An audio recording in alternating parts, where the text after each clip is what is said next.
I'm curious how you think about the ways these personal private lives reflect. Because, there are a lot of times people will be like, well, listen, I don't know what was going on in their marriage, don't know what was going on in their personal lives. But there is obviously a pattern where you have elites abusing their power, especially men who know they can, because they're rich and powerful, get way more women than they otherwise would be able to. And we see that fully transparent in these emails where they think they're just talking to Jeffrey Epstein, even though they're on a freaking Gmail, like Larry Summers. I mean, just Right. amazing, amazing stuff from our moral superiors. But you've covered the like political corruption very closely. And is there, do you think, a correlation, or how do you think about the possible correlation between these very messy personal lives, seemingly corrupt personal lives, and the corrupt political lives?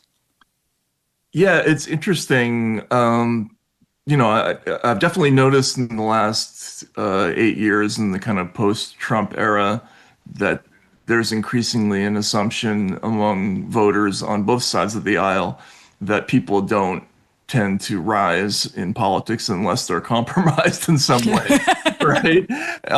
And it's there are these popular conspiracy memes that have become I think sort of embedded in the consciousness of American voters, in some cases for good reasons, in some cases for fanciful reasons. But yeah, I don't know how to think about it. I am shocked that any modern public figure would talk about anything that's damaging on email or even do anything that's damaging, frankly. Like in other words, if you're a public figure on the scale of a Larry Summers or a member of Congress, I would have to assume that everything you do is going to come out and become public.